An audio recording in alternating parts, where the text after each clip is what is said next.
Hi guys, I'm from Multiple Wellness channel. So today I did a very super easy recipe. Okay, this kanji or bubur can be served during tea time to enjoy the sunset. Okay, after the sunset. So I hope you already watched this recipe. So this is actually a pasi per kanji in Tamil or mak bean soup in English.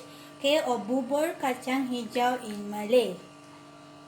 This is a Malaysia's famous kanji, okay, or bubur or soup. Okay, you can actually try this in your home and let us know how it goes. Okay, it's super yummy. Okay, to be served hot. Okay, enjoy this recipe and please tap the bell icon and also subscribe to my channel. Bye bye.